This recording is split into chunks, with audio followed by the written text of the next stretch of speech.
Assalamualaikum warahmatullahi wabarakatuh.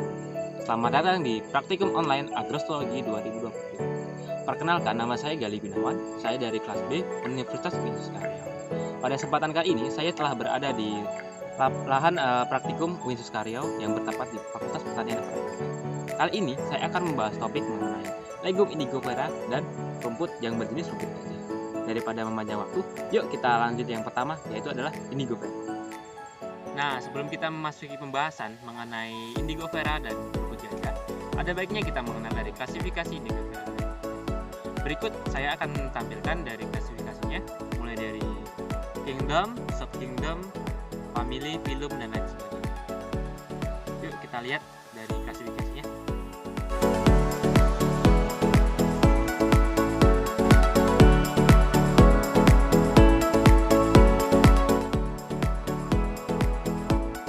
Nah, beginilah penampakan dari indigofera.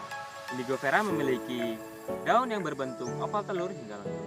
Pada setiap tangkainya, dia bisa memiliki 13 hingga 15 buah daun. Indigofera memiliki bentuk biji yang berbentuk polong. Biji ini ketika dia telah tua, dia akan jatuh ke tanah hingga membentuk bibit yang baru. Indigofera juga memiliki bunga yang dimana pada bagian pangkal bunga dia akan berwarna merah muda hingga ke ungu-unguan. Semakin mengerucut, dia akan semakin kecil atau dia akan mekar pada bagian pangkal diikuti oleh bagian atas-atas. Batang dari indigofera ini dia memiliki kambium yang cukup tebal sehingga tidak baik untuk diperuntukkan untuk ternak atau bisa melukai dari lambung ternak, hingga yang diberikan pada dari indigofera ini untuk ternak adalah bagian dari batang yang masih muda dan juga bagian daunnya saja. Dan yang terakhir adalah akar dari indigofera. Indigofera memiliki akar yang berbentuk tunggang yang menancap jauh ke bawah. Akar dari indigofera ini digunakan sebagai untuk menyerap zat hara dan air yang jauh tertancap di tanah, sehingga mengakibatkan indigofera dapat beradaptasi pada musim kering, sehingga pada musim kering atau kurang dari air pada indigofera, dia akan tetap dapat hidup dan berproduksi dengan baik. Untuk kandungan nutrisi dari indigofera memiliki kandungan nutrisi yang cukup. Sebagai contoh adalah protein kasarnya antara 28 hingga 32%, serat kasar 30,30 sampai 51,05%, ADF-nya 28,6 hingga 42,29%, kalsium 1,6 hingga 1,78%, fosfor 0,26 hingga 0,31%, kalium 1,3 hingga 1,4%, serta magnesium yang 0,5 hingga 0,5%. Nah, selain dari kandungan nutrisi tersebut, indigofera juga memiliki manfaat lain. Yang indigofera mengandung protein yang cukup tinggi hingga bagus untuk penggemukan ternak. Ia juga memiliki nilai kecernaan yang tinggi, sehingga nutrisi yang terkandung di indigofera dapat lebih banyak dan lebih efisien dicerna oleh ternak. Kandungan mineralnya juga ideal untuk pembentukan kebutuhan dari ternak. Kandungan tanin yang rendah dari 0,6 hingga 1,4 ppm, produksi pakan yang tinggi, serta indigofera ini toleran terhadap cuaca yang ekstrim seperti minimnya air. Untuk pembibitan indigofera dapat ditanam ke dalam polybag dengan diameter 8 hingga 10 cm seperti ini. Dan di dalamnya kita masukkan biji sebanyak 4 hingga 5 butir. Selain polybag seperti ini, indigofera juga dapat ditanam dengan cara stek atau dengan memotong bagian batang dari indigofera dengan diameter 8 hingga 10 cm, kemudian ditanam dengan jarak 1 hingga 1,5 meter. Indigofera dapat menghasilkan daun sebanyak 12 ton pada satu kali panen dengan luas 1 hektar. Dan selang waktu dari pemanenan berkisar antara 40 sampai 50 hari. Rumput yang akan saya bahas selanjutnya ialah rumput gajah. Rumput gajah dapat diistilahkan atau memiliki julukan sebagai rumput raja. Kenapa dia diistilahkan sebagai rumput raja? Karena rumput gajah ini memiliki kandungan yang kompleks dan bagus untuk. Saya akan membahas mengenai morfologi dari rumput gajah. Morfologi dari rumput gajah dimulai dari bagian akar. rumput gajah memiliki akar serabut. Nah, pada akar serabut ini dia tumbuh pada bagian buku-buku di bagian batang yang merayap di permukaan tanah. Yang dimasukkan dengan merayap di permukaan tanah adalah membentuk jalinan di atas permukaan tanah, sehingga akar dari rumput gajah ini dia mampu menahan erosi dari tanah. Untuk yang selanjutnya adalah bagian batang. Jika dilihat dari dekat, batang rumput gajah ini cukup unik. Kenapa cukup unik? Karena dia memiliki batang yang beruas-uas, yang kurang lebih ada 20 ruas pada setiap batangnya, yang berdiameter antara 2-3 atau bisa juga lebih, yang berbentuk bulat. Nah, batang rumput gajah ini dia ditutupi pula dengan pelepah-pelepah dari daun dari rumput gajah untuk melindungi dari batang. Nah, untuk daun dari rumput gajah, dia memiliki bentuk yang merunci dengan diameter antara 8 hingga 35 mm dengan panjang yang beragam antara 16 hingga 90 cm. Daun ini ditutupi oleh bulu-bulu halus yang mana melindungi dari rumput gajah. Nah, rumput gajah memiliki tulang daun yang sejajar. Namun, jika diperhatikan, tulang daun ini tidak terlihat atau samar-samar terlihat karena tertutup dari bulu-bulu halus tersebut. Untuk selanjutnya adalah bunga dari rumput gajah. Sebenarnya rumput gajah memiliki bunga yang bertandan emas atau dia berbentuk tandan emas. Namun bunga tersebut jarang ditemui karena pada dasarnya pemanen rumput gajah dilakukan pada saat bunga tersebut belum muncul.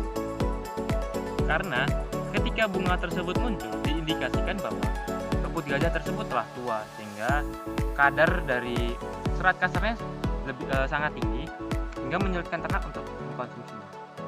Untuk produktivitas rumput gajah ini cukup tinggi. Dalam 1 tahun per hektarnya dia menghasilkan 100 hingga 200 ton. Rumput gajah ini dia bisa memberi makan sebanyak 47,3 St satuan ternak, atau bisa kita konversikan menjadi 47 ekor sapi dewasa per hektar per tahun. Untuk pemanen rumput gajah bisa dilakukan antara umur 90 hari atau 3 bulan. Untuk pemanenannya adalah 70% dari total panjang dari rumput gajah. Hal ini dimasukkan agar regenerasi dari daun rumput gajah dapat terjadi dengan cepat. Semakin tinggi kita menyisakan dari rumput gajah, maka semakin cepat pula dia beregenerasi. Nah, rumput gajah ini mengandung nutrisi yang cukup kompleks. Rumput gajah dikenal sebagai sumber serat yang baik untuk pencernaan. Ia memiliki kandungan bahan kering 20,29%, dengan protein kasarnya 6,26%, lemaknya 2,6% juga, hingga serat kasarnya yang tinggi yaitu 32,6%. Nilai bahan yang menembus angka 30%, maka bisa disebutkan sebagai penghasil atau sumber dari bahan tersebut, sehingga dapat dikatakan bahwa rumput gajah ini bisa dikatakan sebagai sumber serat karena memiliki serat kasar 32,6%. Untuk kelebihan rumput gajah sendiri, dia memiliki kelebihan yang produktivitasnya cukup tinggi, yang saya sebutkan tadi antara 100 hingga 200 ton per hektar per tahun, yang bisa memberi makan 47 ekor ternak dewasa. Dan ia juga merupakan tanaman yang dapat dipanen berulang kali dengan jarak ketika musim hujan dipanen dengan umur 40 hari setelah pemanen pertama, dan juga pada musim kemarau dipanen pada umur 60 hari. Untuk kekurangan dari rumput gajah sendiri, ia tidak tahan atau rumput gajah ini kurang cocok dengan iklim yang terus-menerus hujan karena akan menyebabkan pembusukan pada akarnya. Ia juga tidak menyukai tanah dengan drainase yang kurang baik, sehingga dalam penanaman rumput gajah ini diperlukan tanah atau tempat penanaman yang baik dan tanah yang subur. Nah, yang selanjutnya adalah budidaya dari rumput gajah. Sebelum melakukan budidaya, kita harus mengolah dari tanah dari yang akan kita tanami rumput gajah. Pengolahnya bagaimana? Yang pertama adalah membuat kita membersihkan lahan hingga bersih dari tanaman yang lain, hingga cocok untuk ditanami rumput gajah. Setelah itu kita gemburkan tanahnya dan kita membuat dengan sistem drainase atau bedengan, yang sistem ini yang dimasukkan adalah untuk mengurangi air yang diserap oleh rumput gajah, sehingga pada musim hujan yang dimana tiap harinya akan tersiram hujan hingga airnya itu tidak mengenangi dari akar dari rumput gajah. Nah, untuk yang selanjutnya adalah pemilihan bibit. Bibit dari rumput gajah bisa diambil dari batang rumput gajah itu sendiri. Dipilih batang yang cukup tua hingga umur antara 3 sampai 4 bulan. Batang-batang tersebut kita potong sepanjang 2 atau sampai 3 ruas. Nah, yang selanjutnya adalah penanaman rumput gajah. Rumput gajah bisa ditanam dengan posisi yang seperti ini. Rumput gajah ditanam dengan jarak antara 30 hingga 40 cm. Penanamannya pun tidak hanya ditancapkan dengan posisi yang tegak. Penanamannya dibuat dengan kemiringan 30 sampai 45 derajat. Hal ini bertujuan agar mata dari tunas-tunas rumput gajah dapat menyebar dan tumbuh lebih cepat. Nah, untuk perawatan dari rumput gajah termasuk sesuatu gampang. Yang pertama, kita harus menyiapkan yang tadi bedengan tadi agar airnya tidak terlalu banyak. Yang kedua adalah untuk penyiraman. Kita harus memperhatikan cuaca dari alam sekitar. Ketika cuaca terik atau tidak ada hujan sama sekali, kita harus menyempatkan diri untuk menyiram dari rumput gajah. Namun, ketika cuacanya terus-menerus hujan, kita harus memperhatikan bedengan kita agar air dapat mengalir dengan lancar. Kemudian untuk pemupukan, rumput gajah bisa dipupuk antara 2 sampai 3 minggu setelah ditanam. Dan juga untuk pemupukan selanjutnya adalah 2 sampai 3 minggu dihitung dari waktu sebelum. Nah, untuk pembahasan terakhir saya adalah pengaplikasian pada rumput gajah. Sebelum masuk pada pengaplikasian, saya akan membahas mengenai metode penyimpanan dari rumput gajah. Ada 3 metode dalam penyimpanan dan pakan ternak. Yang pertama adalah metode silase, yang kedua adalah metode amoniase, dan yang ketiga adalah metode Haid. Yang paling mudah adalah metode Haid, karena pada dasarnya metode Haid ini kita hanya menjemur atau mengeringkan dari pakan ternak tersebut hingga kadar airnya berkurang. Yang kedua adalah amoniase. Amoniase adalah metode penyimpanan dengan anaerob, dengan cara mencampurkannya dengan zat amoniak dan kemudian disimpan dalam ruangan yang kedap. Dan yang terakhir adalah silase. Dalam metode silase ini kita mencampurkan antara bahan-bahan kita tadi, rumput gajah, lalu bisa juga kita tambahkan yang lain, seperti contohnya kita tambahkan sambal besar untuk mengurangi dari biaya pakan. Nanti tata caranya kita cacah. Setelah kita cacah, kita masukkan ke dalam plastik atau sesuatu yang kedap udara dan bisa dapat kita simpan dalam jangka waktu 1 tahun. Itu ketika tidak ada kebocoran.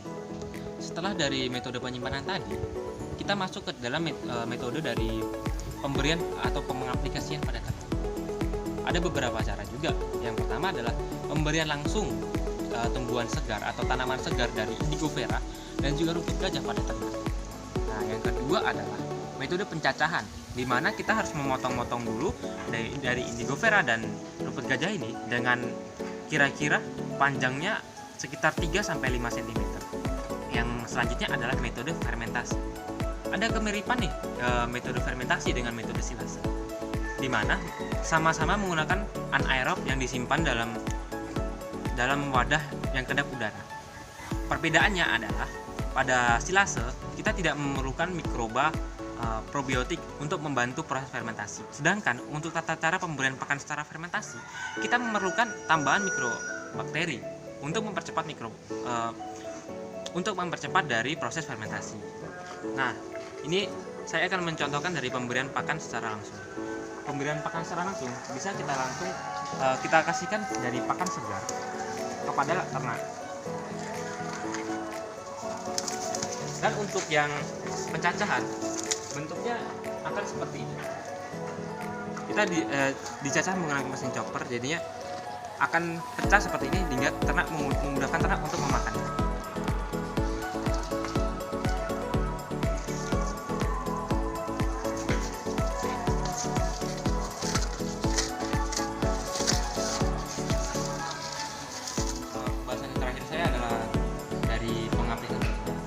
setelah pengenalan konstitusional, maka berakhir pula penjelasan saya mengenai topik praktikum Indigo Vera dan Rukun Kerja.